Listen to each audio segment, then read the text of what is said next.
So what I thought we'd do is, I mean, it says warm up. Fine, we're going to do a warm up. Just a real quick background of what I'm thinking of, and it might kind of shift as we go along. But I'm I guess what you call a crossover player and teacher. And my education started off very classical oriented, and then I was playing jazz and learning a lot from all the great jazz players I could get my hands on and pick their brains. And what I wanted to do is give you sort of a warm-up where there might be this much original and then a lot of things you've heard before, and that's fine. I mean, if you hear something you've heard several times before, that's a good indication that it's probably good information. All of us have warm-ups. Everyone's got their way of getting started in the morning or whenever you're going to start playing, and that's fine. I'm not here to say this is the Sawchuk method, and if you follow this, you're going to be a great trumpet player. No, that's not what this is about at all. This is maybe to present something in a way that will go, oh, that reinforces what so-and-so said, or this is what I believe in, or gee, that's contrary to what I've been taught. This is all good stuff, and you want to hear this from other people. But we all have our own way of warming up. And you pick and choose what you like. That's what I've done. When I was in school, yes, there was a method that I had to use for my teacher, and I would do that for my teacher. And then once I didn't have to do that, I started adding other things and subtracting things and found at that time what worked for me. And to this day, it changes, as it should for you all the time. I'm not a big proponent of doing the same routine every single day. But you bring a Bill Adams student in here and they're going to show you why you should do the same routine every day. And I'm going to go, you know, that's working? Great, keep doing it. Stamp routine, all that, it's all good stuff. So please don't think I'm trying to change the world here. But I hopefully can give you something where you go in the practice room and go, hey, I kind of like what that's doing for me. Or go, well, okay, I don't like that, I'm not going to do that again, but I know why I'm not going to do that, okay? So, are we good to start yet, or should I just wait? Okay. So what we'll do this morning is some back and forth playing. It's going to get nice and loud in here, and it's not going to be in tune, I'm sure. We've got a lot of trumpets, and that's okay, right? I would love for you to ask questions along the way, because I'm sure if I say something a certain way, you'll understand it, and you'll go, huh, what's he saying? And if you want me to try to clarify it, I will. But getting back to what I was saying, as a crossover player, having to, you know, from day to day in the Denver area in particular, go down and play maybe extra with the Colorado Symphony. And then maybe the next day I'm playing Little Mermaid across the street. And we put on these different caps as freelancers. We have to play in different styles, and you know all about the necessity for that. And the realistic approach to trumpet playing is that, hey, we're not all going to be sitting in a major symphony orchestra, okay? It was never really a thing I wanted to do. I didn't have a passion for it. And I had friends in school that that's all they wanted to do. And I don't know where all you are, but in Reality 101, it's just not going to happen for a lot of us. It happens for a very small group of players, and that's fine. But there's a whole lot of great music making that can be made doing other things as well. A couple that, you know, just playing Broadway shows, playing a brass quintet, whatever, sitting in a nightclub playing in a big band. So over the years I thought, okay, well, geez, do I start coming up with routines for what the kind of work I'm going to do in that particular day? And so I tried that for a while. So if I was going to be playing lead trumpet on Miss Saigon or something, I started going, okay, when I get in the practice room in the morning, I'm going to warm up in a way that I feel like this is getting me set to play what's demanded of me on Miss Saigon, okay?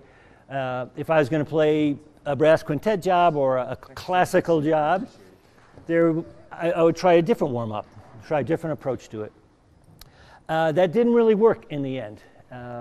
So what I decided was, okay, maybe what I should do is just go back to basics. No, thank you, Mr. Chickowitz. Get back to basics. Just do what I think is good to get me to a place where then I can go, okay, now I'm going to put on this cap and I'm going to be playing for the rest of the day in this style playing. Okay? So I think you're going to hear a lot of things. If you come from classical trumpet studios, and you're going to go, yep, so-and-so has said that many times. I believe in that completely. It's sort of a hybrid warm-up, okay? So it's like Jimmy Stamp meets Bill Adam, meets Bud Herseth, meets Vincent Chikowitz. And what I did was just, I took stuff, right? And things that seemed to work well for me, and in my teaching, I found, this seems to work pretty well for my students as well. So as I present this to you, I saw you nodding your head, Bill Adam, yeah, okay. So you're going to hear some stuff and you can go, well, okay, that's not the real Bill Adam routine, or that's not the way we were taught to do it. And that you're right. Okay, I never had a lesson with Mr. Adam. I've had a couple lessons with students of his, but never had the opportunity to take a lesson when he was alive. I did study with Mr. Chikowitz very little, but I lived in the Chicago area for a while and tried to absorb as much as I could back when Herseth was playing, principal trumpet there. And then when I moved out west, a lot of people, from LA at the time, and even in Colorado, what trumpet players there were at that time, were big into Jimmy Stamp routine. And I studied with Mario Guarnari and learned a lot about, from him, what Jimmy Stamp was all about. I'm not here to try and say this is the Stamp method, this is the Adam, this is the Chikowitz method. But let's take things and see if they help us as players. So do you all have your horns out? I see most of you out, but we're going to go ahead and start playing. Do you all have enough room to stand? Is that going to be okay? Okay, good.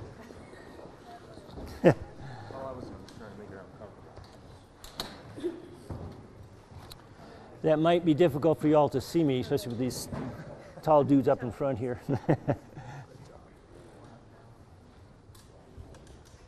Okay, so here are my thoughts, all right? 9 o'clock, and we're starting. How many actually 2 people had said they played their trumpet already. Anybody else played it this morning yet? That's great, okay. So we're all gonna sound just wonderful as soon as we put the horn up to our face, right? The first thing that I'd like to say is that when we walk into a practice room, there's 2 things that I think we should have in mind when we're going to warm up, okay? One is we already have the sound of the trumpet player we want to sound like. Our ideal trumpet sound needs to be in our head before flesh meets metal, as far as I'm concerned, because we want to have a vivid image of how we want to sound, as opposed to the idea of blowing air, getting a sound to come out and going, okay, there's that sound. Because by then, it's a little late. All right? If we're performing and we're waiting to hear what we sound like, we're a little late. It happens, we still do that, but we need to back up. Mr. Jacobs said at, I think it was a Bloomington, Indiana combined brass conference, and he said that when he had a trumpet player on stage, he said when you have the trumpet, you actually have 2 trumpets. He said there's the one in your hand, but the more important one is the one in your head. So if you have a vivid image of what you want to sound like, that's fantastic. Most of us are developing that, but we need to have that. So best thing to do is what? Tons of listening. Yep. Get that sound in your head so you memorize that sound. And then every time you pick it up and play your horn, you're sending this fantastic Thomas Stevens sound in my head through the trumpet. It doesn't sound like Thomas Stevens in the eye. I wish it did. But when I was a graduate student, my best teacher was an LP in my teacher's studio. And I was going to do my graduate recital. And there was a piece, unaccompanied trumpet, called Times by Frank Campo. And I listened to this guy, Tom Stevens, who's principal trumpet of Los Angeles Philharmonic. I listened to him over and over, and I was playing along, listening and playing. So I was learning the piece. I thought I'm learning the piece, which I was. But what I didn't realize is, till later, I'm playing, and I'm going, that kind of sounds like this guy. And I realized that I was memorizing this person's sound.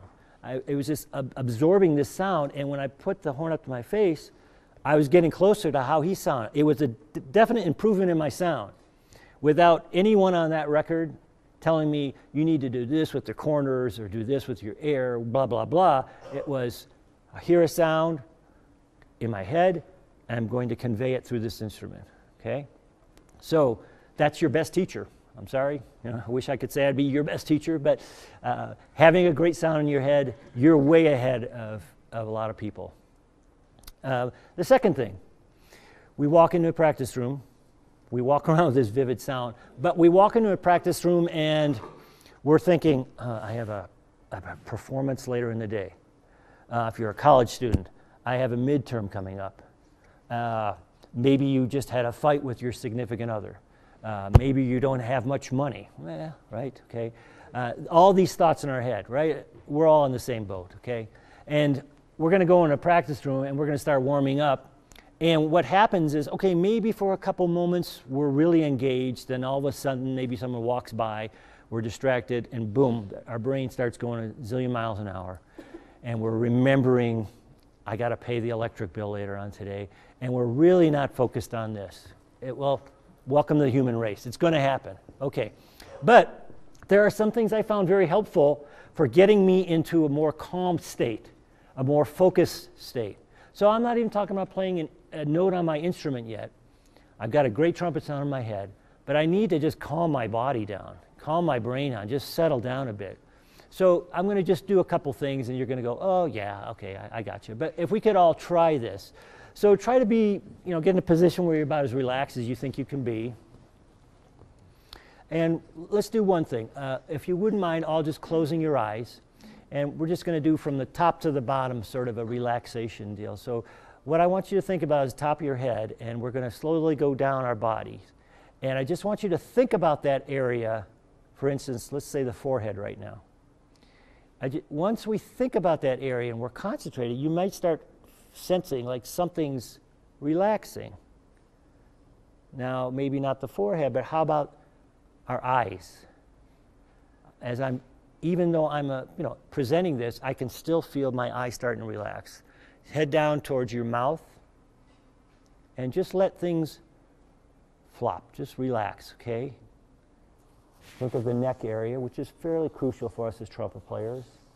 We're very capable of all kinds of tension and resistance in the neck. And then, how about our shoulders? Just think about them and let them just relax. Hold on to your trumpet real well now, okay? We got our arms. If you need to shake them a little bit, and then just let them drop by your side. Now think of your torso, trying to be just concentrated on it. Seems to relax things. We continue all the way down to our feet, and just take, like 5 seconds, right, and just kind of see where you are right now. I feel pretty relaxed, even though I'm a little nervous in front of you folks, but this is very helpful. Good. So let's go with that into the practice room, okay? Next thing I want you to do is this. Try to maintain as much calmness and focus as we can in this situation. I'm just going to inhale, and what I'm going to think of is ah, and I'm going to exhale with hu. So it's very, very simple.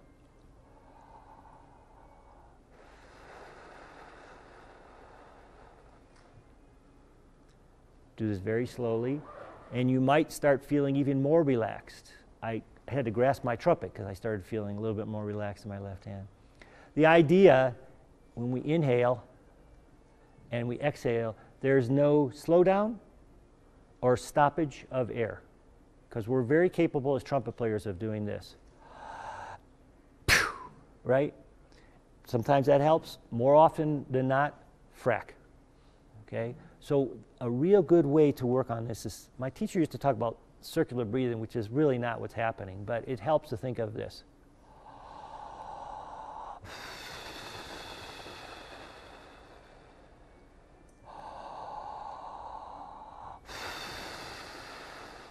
So we're thinking ah, hu. I happen to think oo, tu are really good ways to move our air through the trumpet. If we brought my colleague Brad Good in here, he'd be talking about ta and ti, and that's fine, okay? This is just what I feel comfortable doing as a teacher. I'll do that a number of times. By the way, if you're doing this and you get a little lightheaded, please sit down. okay, because I've had students pass out on me, and I'll catch them sometimes because you're just taking in a lot of oxygen. So what I like to do is we're going to breathe in for 4 and out in 4. Inhale.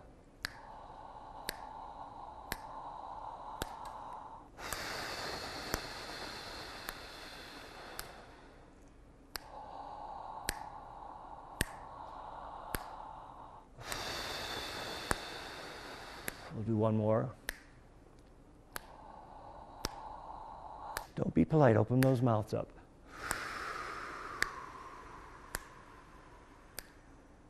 Mr. Chikowitz would talk about breathing in as if it was a yawn.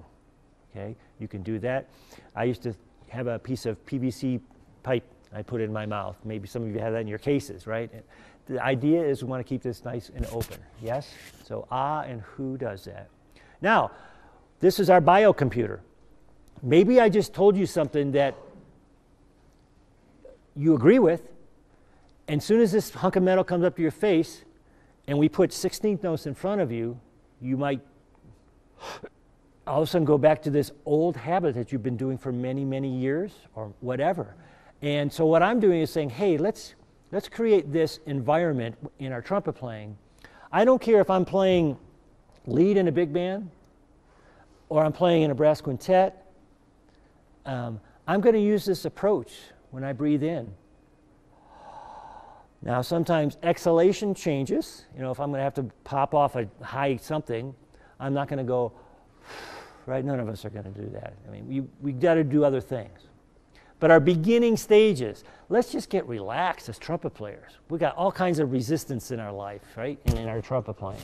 So we're getting in that most relaxed position. So could you do this now? I'm going to inhale and then put my lips over the mouthpiece and exhale. Now, the reason for this is, okay, there's more resistance. I got it. But more importantly is this computer, a lot of things are taking place as soon as this comes up to my face, okay? And I'm used to playing, I'm 62 years old, I'm used to playing certain ways, and this clicks in right away. So I want to be able to go, okay, I'm in a state of calmness. I'm holding my trumpet in a very relaxed manner.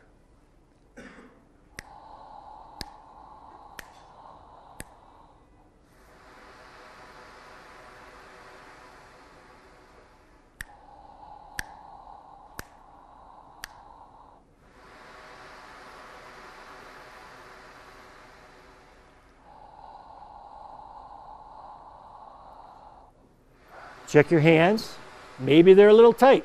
This is, thank you, very nice sounds. Okay, this is a great time for you to sort of do a checklist. You might go, well, man, my right hand feels like a claw. I see it all the time. I know I used to, as a kid, used to play like that. I remember breaking this thing off from using it incorrectly. So I've got one has a habit of putting this to your face and playing with tension in your hand.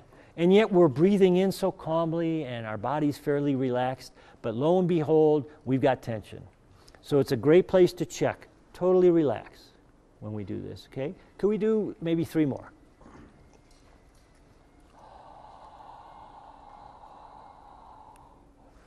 And no hesitation on that exhalation. Inhale.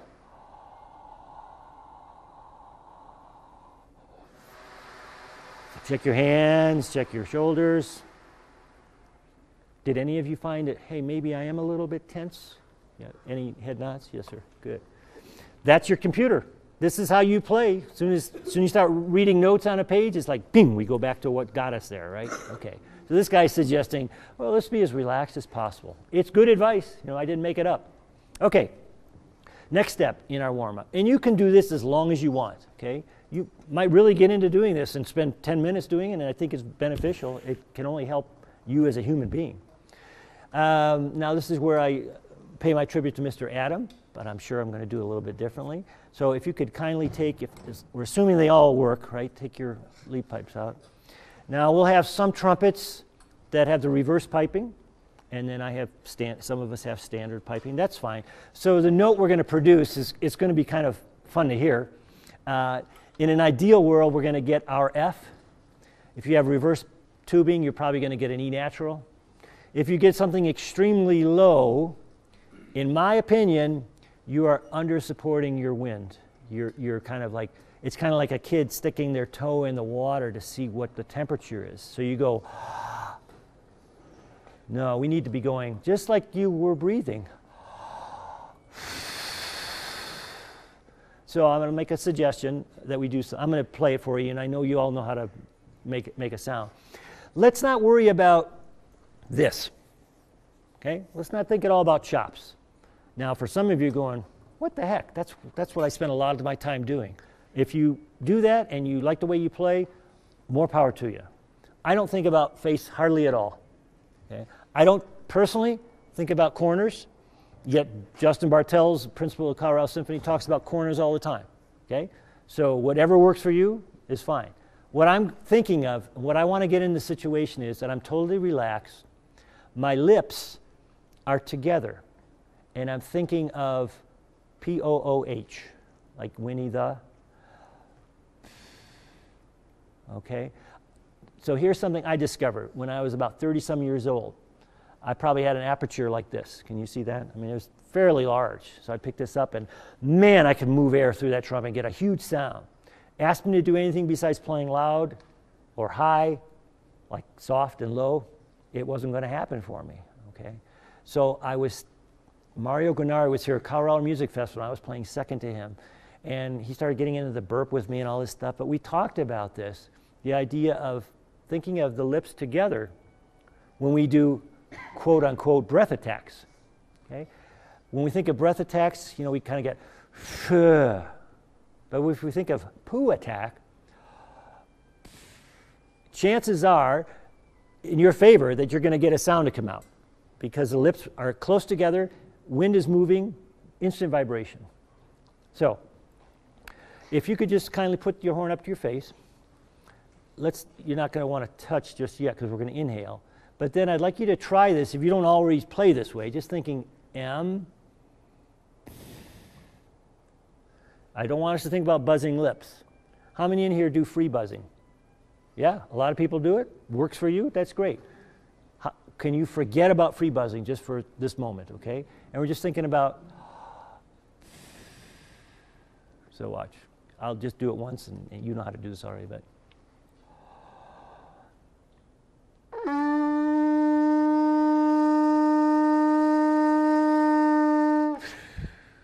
One, two.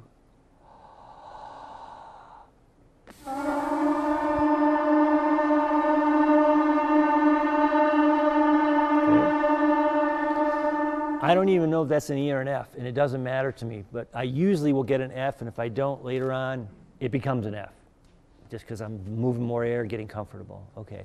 This time I'd like you to do the same thing. If you could just picture a spot over here on this wall. Now we're not trying to burn a hole through the wall. I just want you to be thinking of projection of your wind and sound to the whatever you're looking at over here. So could we do that, please? 1, 2, 3. 1, 2, again, please. Check your hands, shoulder. How about 2 more? 3 and.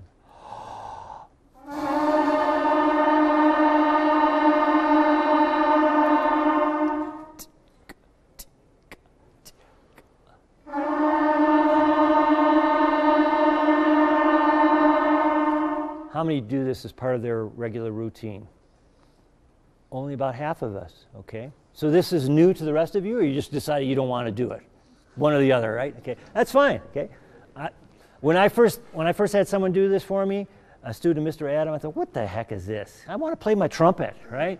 But I'll tell you, after you do this about 8 to how many times you want to, put this back in. Holy cow.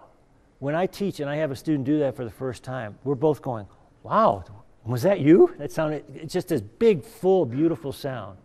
So let's do some back and forth, because I'm going to change it around.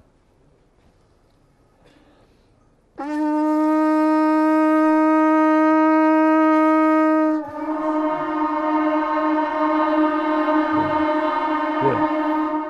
I just remembered something. So my philosophy, okay, in the practice room when I warm up, I'm going to present a sound that's very comfortable. I'm not trying to play fortissimo. I'm definitely not trying to play pianissimo.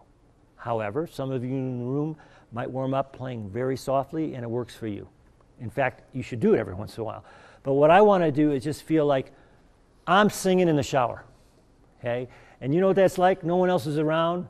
Da, da, da, you don't care, right? So when we approach this instrument, actually, we need to be fearless. When we're singing in the shower, we're fearless. You know, we're just having a great time singing out. There's no inhibitions, right? Because there's no one around. So even when we're playing this, we want to think of this beautiful, big, round sound.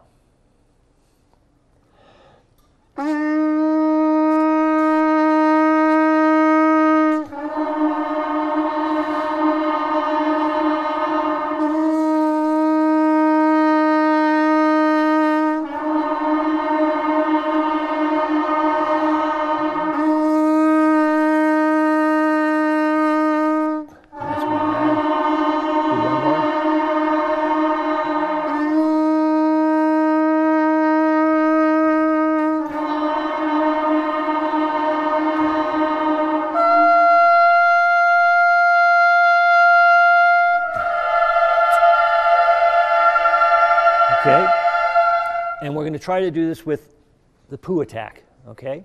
Now what I'd like you to observe, some of you had a hard time getting that note, probably because you haven't done it before. That's fine. That's a G, should be, okay? And so we're going to try and breath, quotations, right? Breath attack, a G now.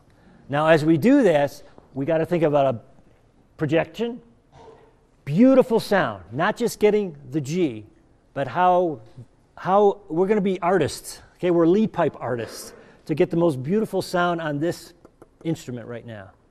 So breath attack. And as you're playing the note, feel good that, you know, it's coming out. Check your hands. Check your body, you know, upper part especially. You may start noticing a bit of tension.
There's another note above that D we play, which is a high G. And you go in a practice room, and sometimes you can get it, sometimes you can't. I think I can get it, but I wasn't going to try it. And I don't need it necessarily for warming up right now. Okay, you all sound great. Big, full lead pipe sound. So now we're just going to present that sound with this instrument, okay? Poo attack, F natural. I'll play and then you can.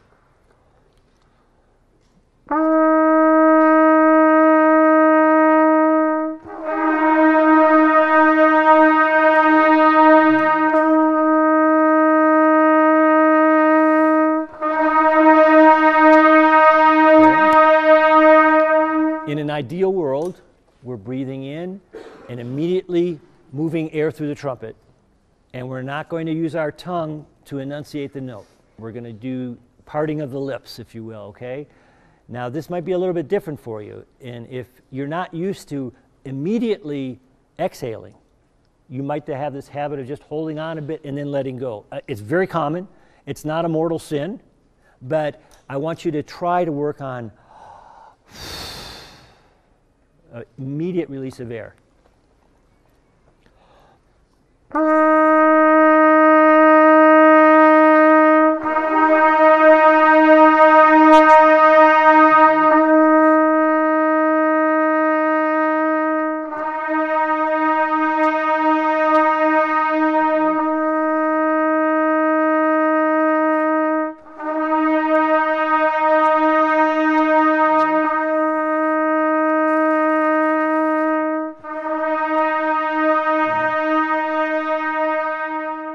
Starting to sound better doing this a few times. So let me throw this in. Going back to that statement I made earlier about being a crossover player. Okay. When we do, have you ever been around players, or maybe you made this statement yourself? I got to get my wind going. It's just not happening for me yet. Is that fairly common? Can I get some head? Yeah, okay, all right. My warming up, the morning session, first session, is all about trying to get the wind going. That's why I said, let's not think about chops in the initial stages. So all you stamp followers, please don't hate me for this, but I want to put the emphasis on getting movement of wind in a relaxed manner. And I don't want to be getting into exercises necessarily with the mouthpiece at this point. That comes a little bit later. It's like I'm learning how to play with a let go of my wind, and I'm feeling like my air is moving. Now I'm going to refine it.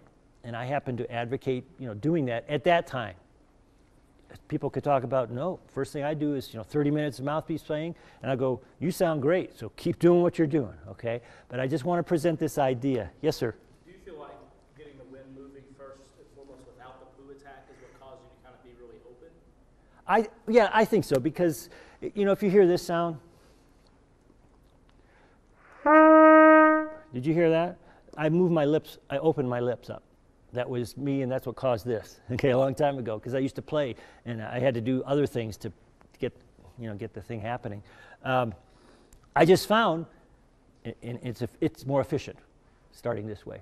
Doesn't mean you have to do it, but if you notice that this is slightly different, you should experiment with it, okay? I mean, I did it, and I went, holy cow, this is so much easier to produce a starting note. So, hey, it might work for you, okay? If not, go back to your other way. Yes, sir?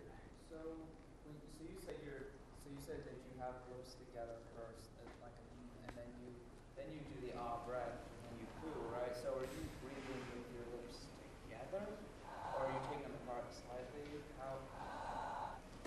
Okay. Now that's doing this kind of warm up. Okay, if I have an eighth rest, or like I'm doing that. So I imagine they're pretty close together at that point. Okay. Yeah. Yes.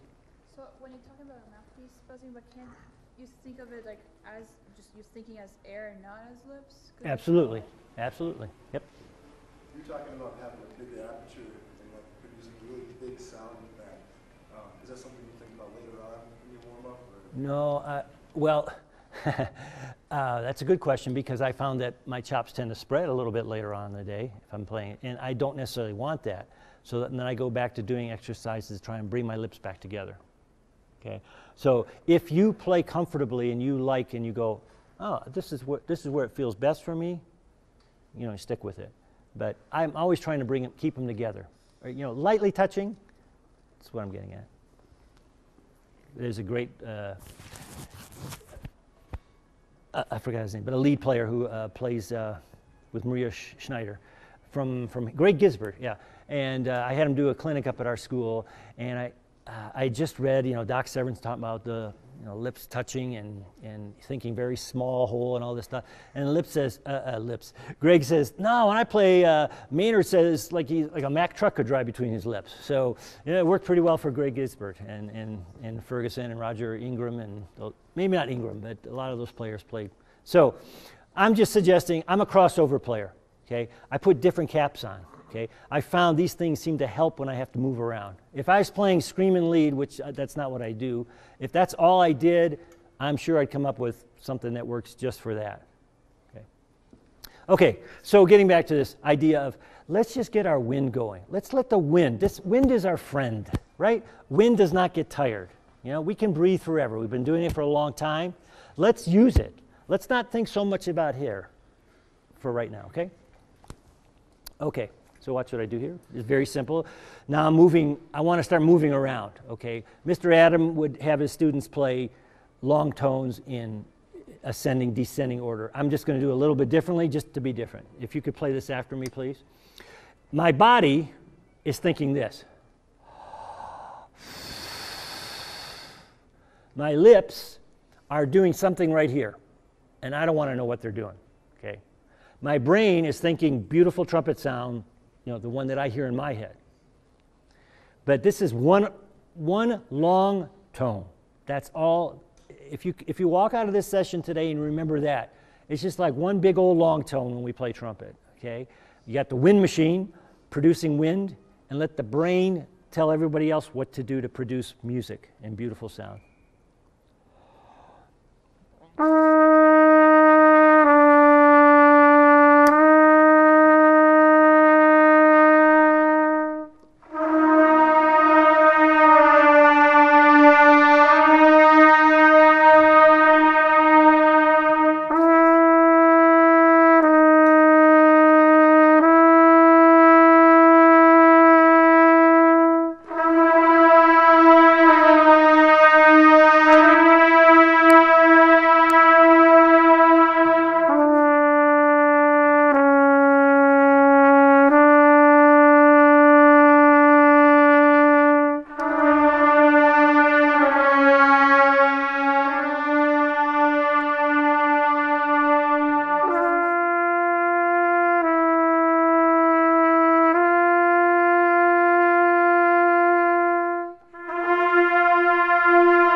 Just in the interest of time, because I want to give you some other thought, that continues as much as you want in both directions, okay? I tend to stop on the tritones, but sometimes you feel great, extend it as high as you want. There's no rule that says you cannot play high notes in your initial warm-up. If you're feeling good, sounds good, go ahead and go for it. As I was looking around the room, our body, our brain and our body and our fingers all moved at the same time sometimes. In other words, there's motion when we're simply doing this. May I suggest that you do this where your body is producing just a column of air. Now, what I've seen so many students is they produce the sound, they move their valve, the wind changes, backs up, and then starts up again as we get to the next note. Or you might see a lot of motion like, I kind of call this shelving. We got these different spots for every note, okay? Try to either eliminate or minimize that kind of motion. So it's one old long tone.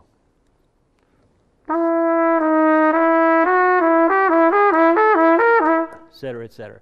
Now, if Al Vizzuti was here, he could, you know, go from F sharp up to screaming F sharp, and you watch him and you go, if you turn the volume down, you go, he's not doing anything different. He's just playing a long tone. He's an amazing player.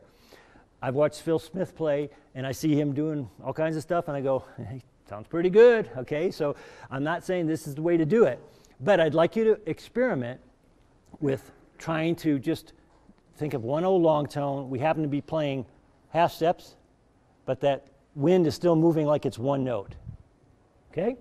So I'm going to play some things. We're doing this by ear. By the way, I would like to suggest that your warm-up material be all in your head, and that we don't even have a stand around, ideally, okay? Because then we're putting all of our focus on sound and music making.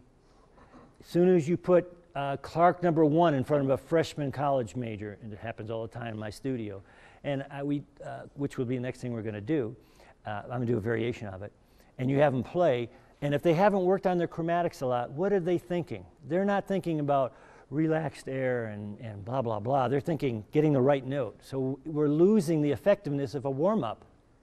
So what I'm going to do now is just going to be a simpler version of Clark.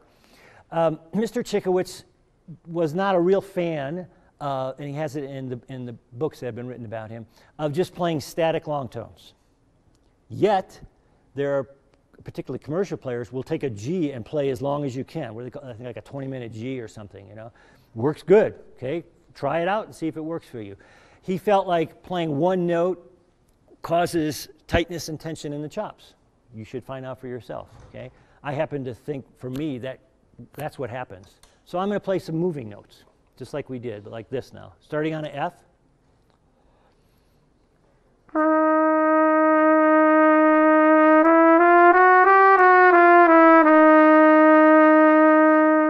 One, two.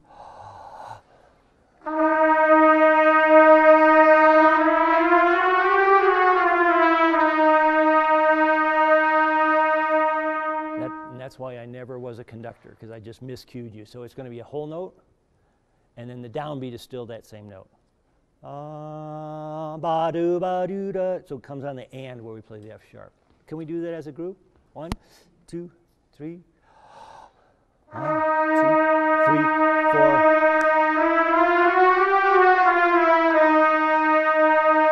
Okay. So I'm going to do it on E.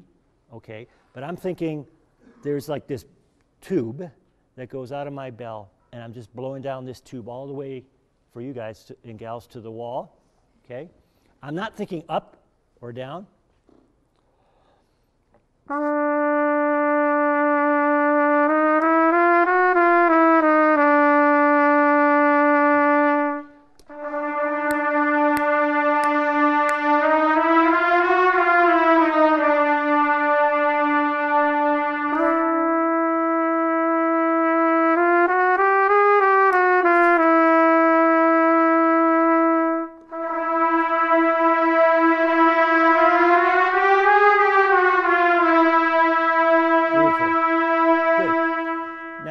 My teacher, Cliff Lilia, who's long deceased now, but he went up to the blackboard in his office and he said, Terry, when you play, it's almost like picture these light bulbs. You got a 100-watt light bulb, you got a 25-watt light bulb, 150. He says, let's make them all 100-watt.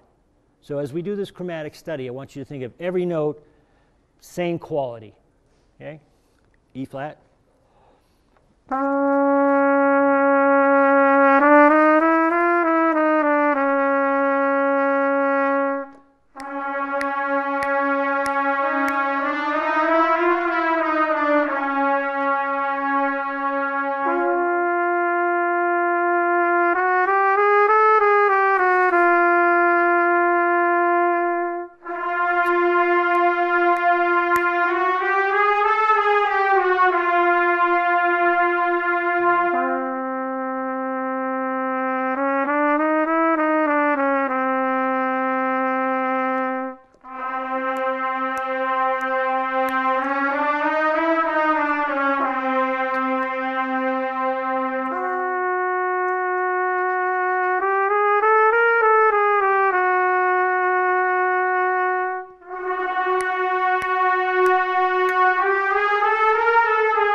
go as high as you want, or you can stop there.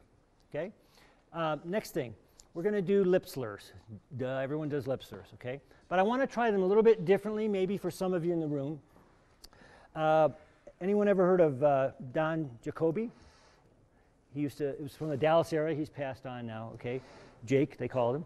He put out this book, which looks, I never took a lesson with him. I've never met any students of his.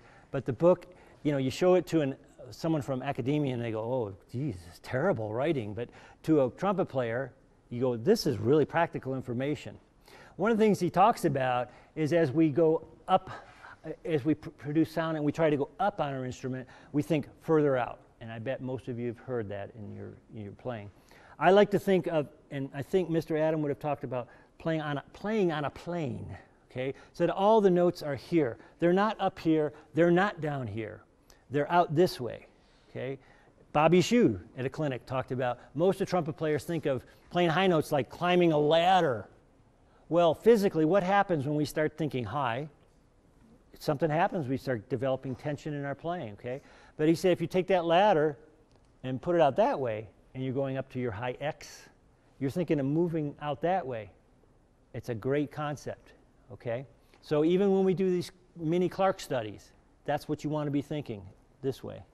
Okay, now this lip slur we're going to do has very little to do with lip slur, excuse me. Okay, so yes, a traditional lip slur would sound like this. So the one I'm going to show you is not necessarily one you would do on a recording session, but here's how we would probably do it.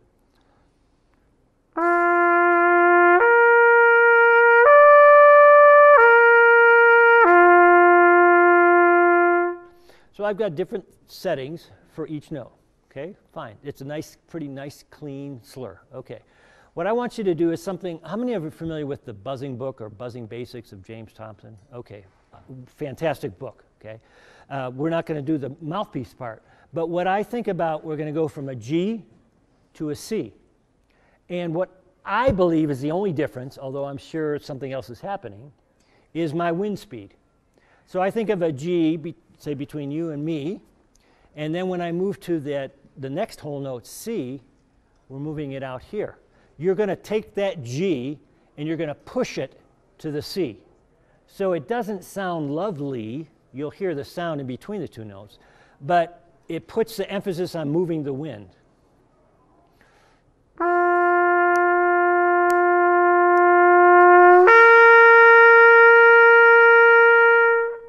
So there's a bit of distortion at the end as I speed up the air. It's not as pure of a sound, but I'm getting up to the C with nothing happening here that I'm aware of, as opposed to the other way where I was very aware. Now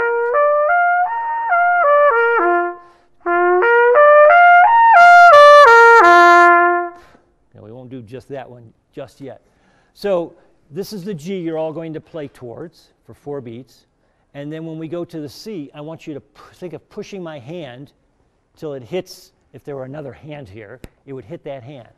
Can we do that with the air first without playing the note? 1, 2, nice and easy.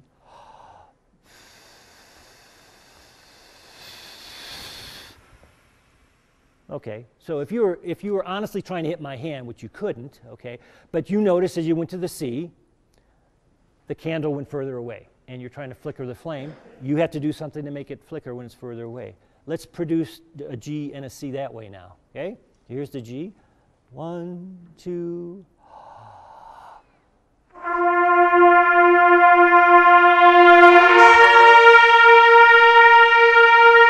Okay? And if you get a bright, brilliant sound, that's okay for right now. Yes, sir? Are you wanting us to still poo attack throughout all of this? If you want to. I do, if you want to do it. If you're just trying it out and you like it or not like it, don't do it, okay? Good. We're going to do that one more time because we're going to add some notes to this. 1, 2, 3, 4. 2, 3.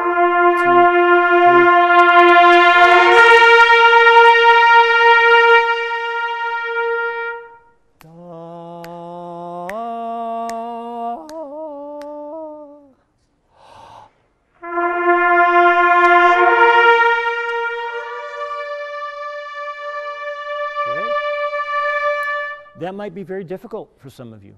And some of you might notice that you're doing something to help get to that note, All I want you to do is avoid that tendency and just think of, one more time. 1, 2.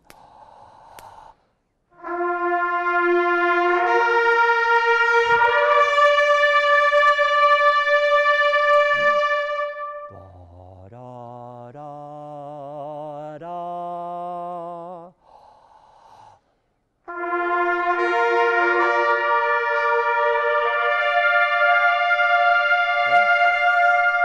So I guess my singing didn't do it. Huh? G, C, E, G. 2.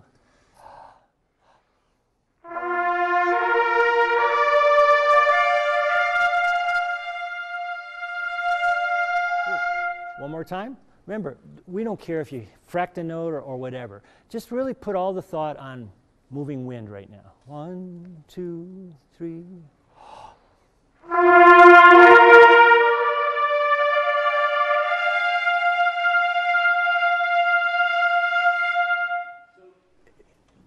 Some people call these power exercises, and Thompson would just call it doing a lip slur in a little slightly different manner.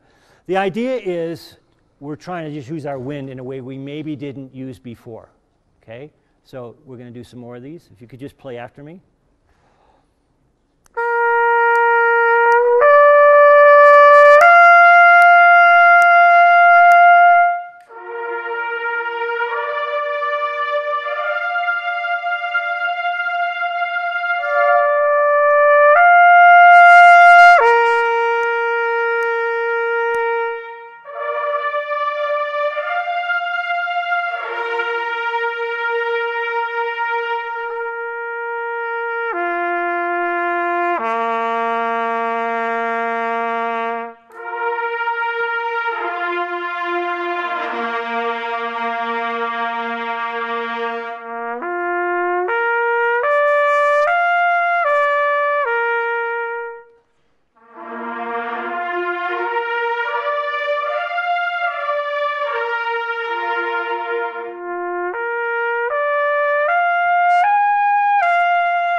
What is the time, anyone? Just so I can keep it. Okay, good. Okay, so just repeat after me now, please.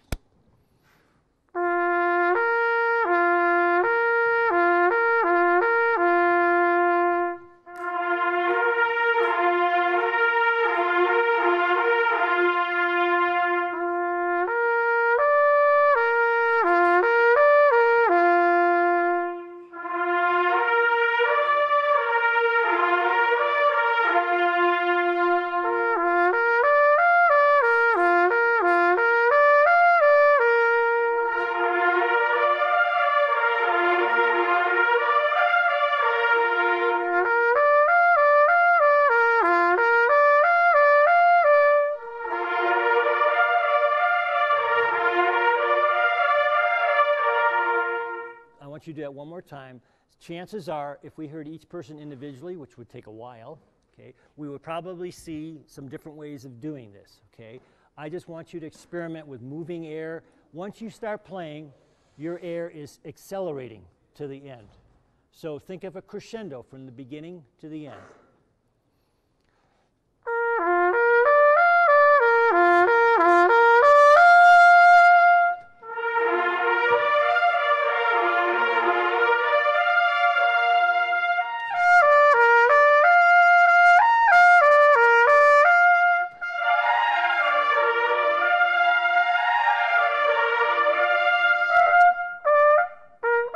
Sorry.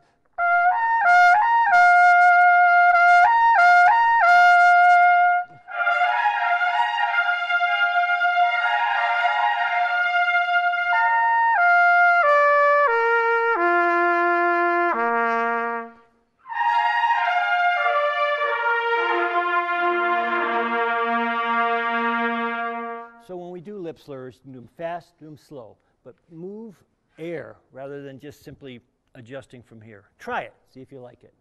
So we have a few minutes left. I'd like to do some, now we're going to incorporate some tonguing, single tonguing. My body is playing along to them. You know, I'm thinking G right now, okay?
Okay, we'll do a couple more and we'll be finished. But what I'd like you to think about, simply doing a lip bend, the wind is the same. Don't back off, which is a common tendency when we do something with our lips, okay? We're just one old big long tone.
I asked how many do lip bends. Why do we do lip bends?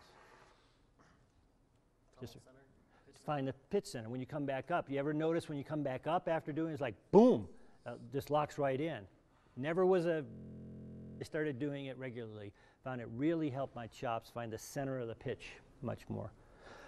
I could do another hour, but we need to move on. Thank you all very much for attending this morning. Thank you. Yeah, thank you.